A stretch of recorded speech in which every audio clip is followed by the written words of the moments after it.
regarding embracing the process and having faith in it, it's also really important to document this path, because you never know where the failures and successes might lead you. You can have a look back at them and realize, well, this might be the starting point for something new.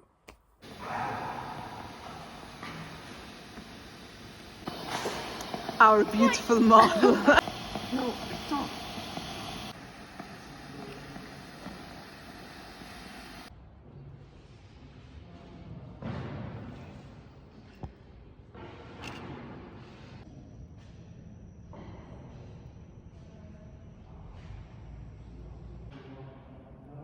Wait, can you put the water a bit high? With it higher and more, yeah. Something behind the higher, yeah. highest step, because now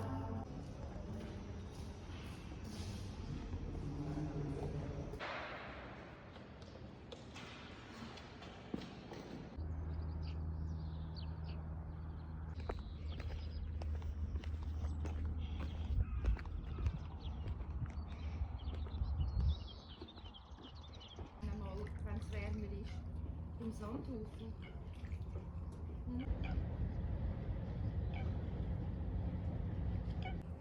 Good morning. Do you guys remember when I sat on a construction site of a park?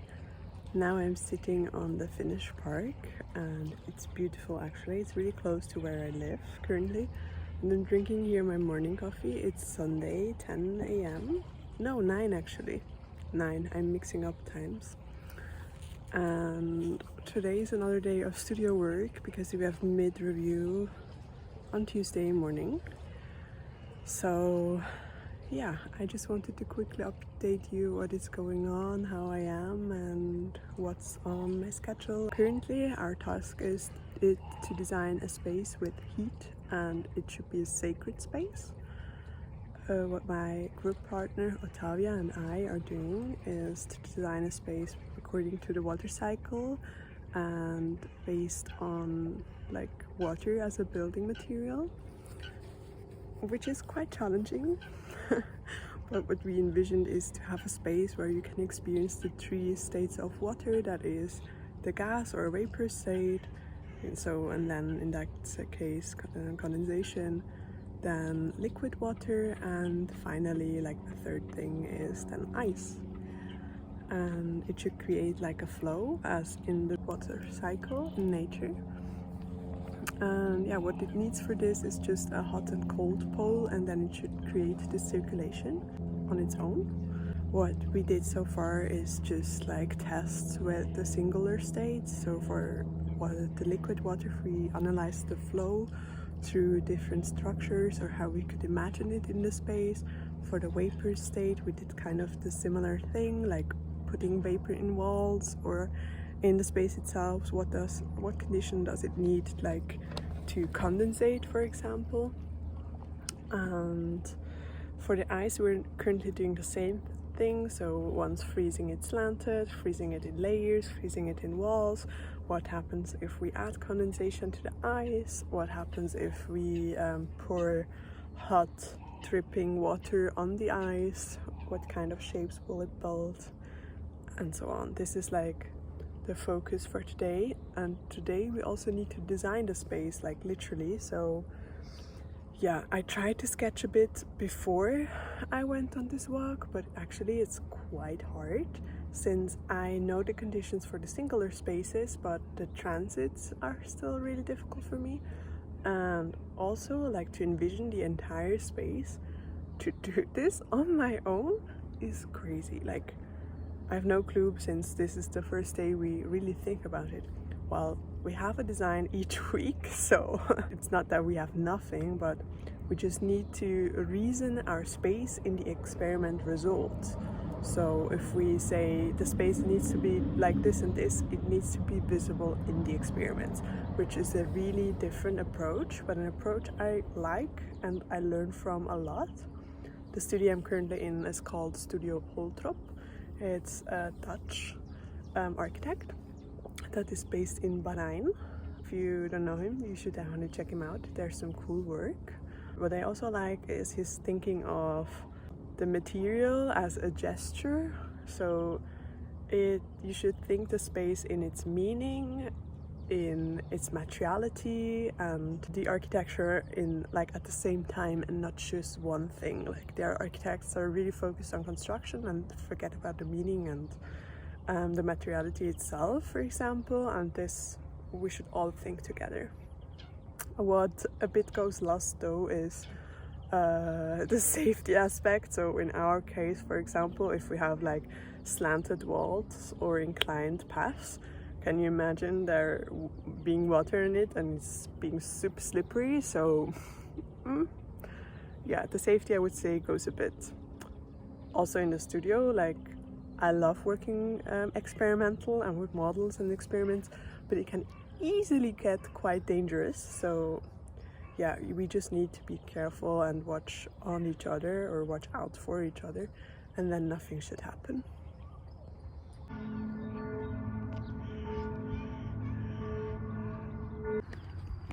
I was feeling a bit hangover, but all it took was a walk and a coffee, and then we'll drink a lot of water when I come back home.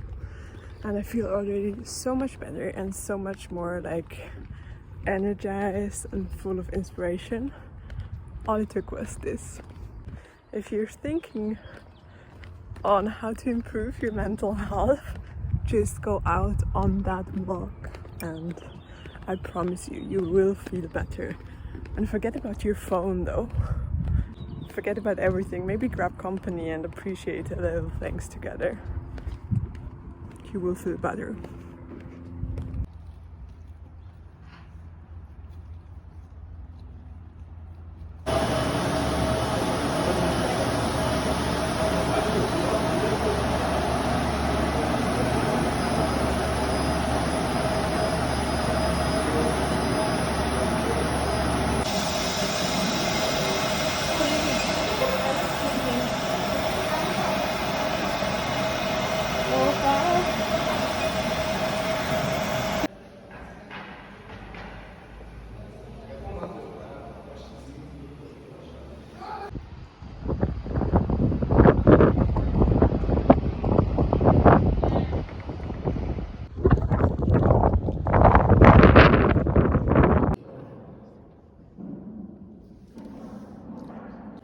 And it's about stickiness, and it's about the history of stickiness.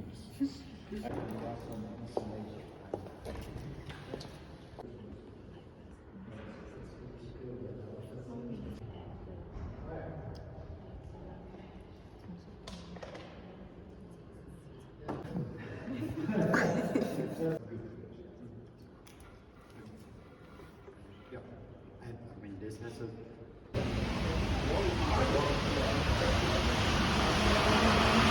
noch einmal, nutzt die Konvention und wenn ihr sagt Vergleich, Sanierung und Hi guys, this Lily is still a tired mess, but nonetheless, I wanted to film this for you. So, quick update on how the mid-review went. Well, it went really well, which I'm super glad of. Secondly, what their feedback was. The space is well thought of, but what is missing is the second half of the model. That is, we designed a space that is a condensation room or a vapor room. Then there's water flow going everywhere where you can walk through, and at the end or in the midst of it is an ice room, and there's this path that you walk along. It should be a sacred space where it kind of showcases the inner reflection process that we're all going through, and as well like the acknowledgement of the path, that you can experience the different states of water. Now, they were missing the machinery that it needs to produce those spatial experiences. So what they want from us is to literally dismantle a fridge, which is quite challenging regarding, you know, just thinking of, first of all, like making those rooms in real life, even though it's small scale and in a model like that. and secondly just with the techniques, because fridge has this warm pole and this cold pole, and what we need to do is like stretch this apart to create the warm room and the cold room. How we do this, like in the fridge, if one little tiny connection breaks, the gas gets loose and the fridge is destroyed, or the freezer. So this construction wise, we didn't really thought of the space. It was more a concept or idea. Try to like spell it out spatially.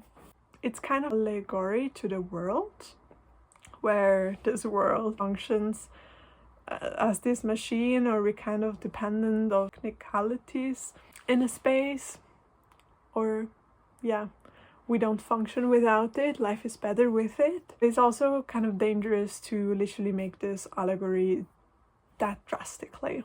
Nonetheless, this topic really matters in architecture, because like condensation is present in a house where we sometimes don't want it to happen.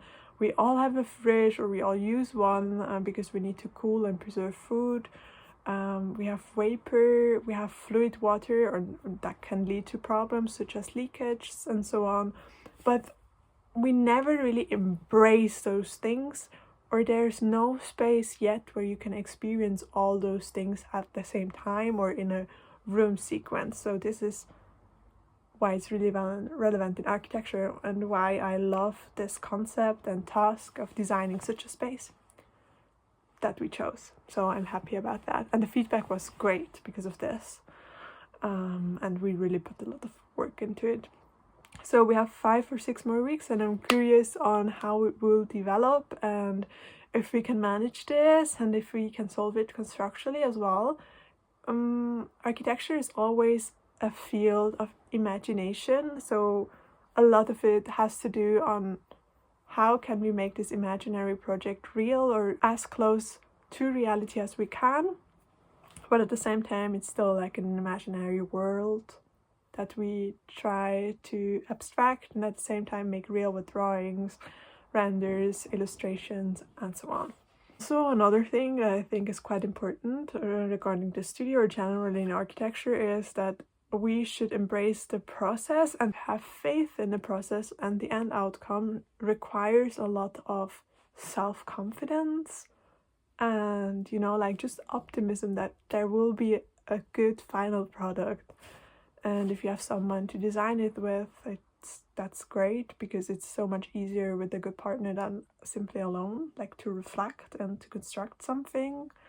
Literally, we're always stronger together. So if you want to come far, go together. Regarding embracing the process and having faith in it, it's also really important to document this path, because you never know where the failures and successes might lead you. You can have a look back at them and realize, well, this might be the starting point for something new.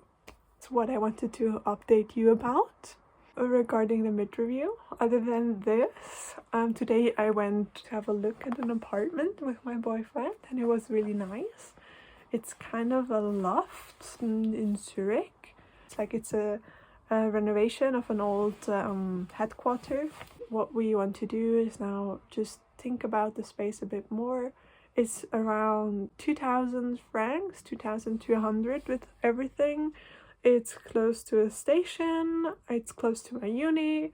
It would save me so much time actually, and I could afford it in my internship, which is great. By the way, I didn't really tell you, I found an internship, and I will do a whole video all about that at some point. Like how the process goes, tips, things to do, things not to do, and what I'm gonna do now. But this is another topic for another video. I think that's it for this video. I hope you liked it.